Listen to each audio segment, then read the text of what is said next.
بلال کے لیے زوردار تالیاں. Hallelujah hallelujah hallelujah. مسیح کا ان کے بابرکت اور خوبصورت اور فتح یاب نام میں تمام میرے سننے والے عزیزوں کی سلامتی چاہتی ہوں. آپ کی بھی سلامتی ہو. میرے عزیزوں جیسا کہ آپ سب جانتے ہیں ہم خدا کی حضوری اور اس کی معموری کے بارے میں سیکھ رہے ہیں. اور جو میرا آج کا ٹاپک ہے وہ ہے مذبح پر. اگر اگلی لائن بول دیں آگ. مذبح پر آگ. آگ جلتی رہے. ہاللویا.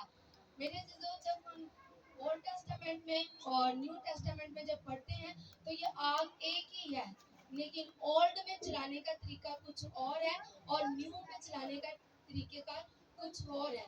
آج ہم یہ سیکھیں گے. میرے عزیزوں میرے ساتھ نکال لیجیے گا اخبار کی کتاب ہے، اس کا 6 باب ہے اور اس کی 12 آیت ہے. اس میں کچھ یوں لکھا ہے، بڑے غور سے سماعت فرمائیے گا. لکھا کہ مذبح پر آگ جلتی رہے اور کبھی بجھنے نہ پائے. کاہن ہر صبح کو اس پر لکڑیاں جلا کر سو اپنی قربانیوں کو اس کے اوپر چن دے اور سلامتی کے ذبح کی چربی کو اس کے اوپر جلایا کرے اور مذبح پر آگ ہمیشہ جلتی رہے اور وہ کبھی بجھنے نہ پائے.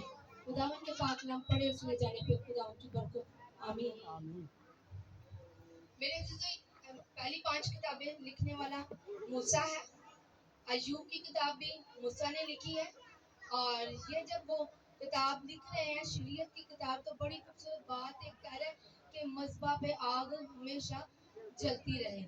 میرے عزیزو میں بہت دفعہ کہہ چکی ہوتی ہوں اپنے گھر میں بھی کہیں پہ بھی کہ ہم آج بکروں کی بیلوں کی قربانیوں سے آزاد ہیں، لیکن روحانی طور پہ ہم قربانیوں سے آزاد نہیں ہیں.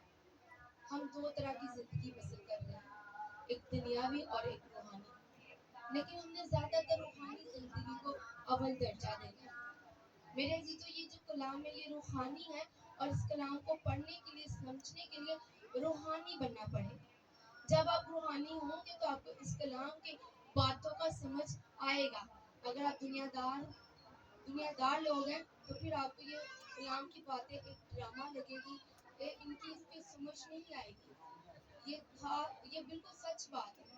عام بندے کے لیے باتیں یہ ایک نیوز پیپر کی طرح ہے.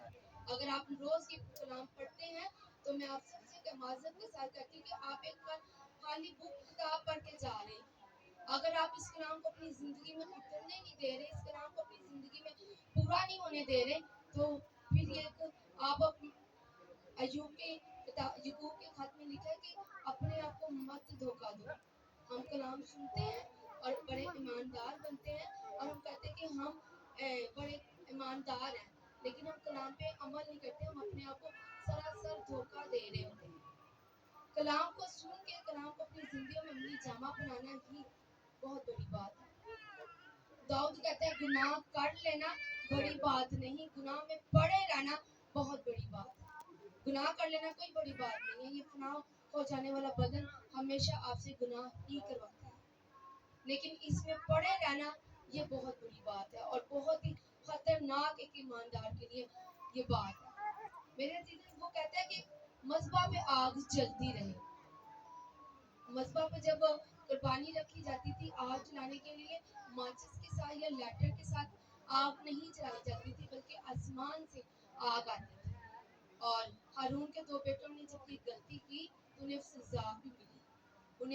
وہ اپنی جان سے ہاتھ دھو بیٹھے اور خدا جب بھی اوپر سے آگ نازل کرتے تو یہ لوگ کیا کرتے، اس آگ کو بھڑکنے کے لیے کنٹینیو چلنے کے لیے جاری رکھنے کے لیے آگ کے اندر لکڑیاں رکھی جاتی تھی تاکہ وہ 24 گھنٹے آگ جلتی رہے. میرے عزیزو آج بھی اگر آپ اپنے گھروں میں مسجد بنائے ہوئے ہیں، اگر دعا کے ٹائم پہ آپ اس مسجد پہ حاضر نہیں ہیں تو پھر مصیبت کے وقت خدا آپ کے ساتھ نہیں ہوگا.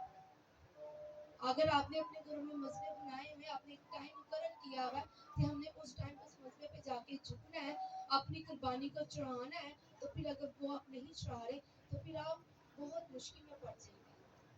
اس کے علاوہ میرے عزیزو صبح سے شام تک آگ ایماندار کی زندگی میں کیسے جلتی ہے؟ ایماندار کی زندگی میں محبت ہونی چاہیے، حلیمی ہونی چاہیے،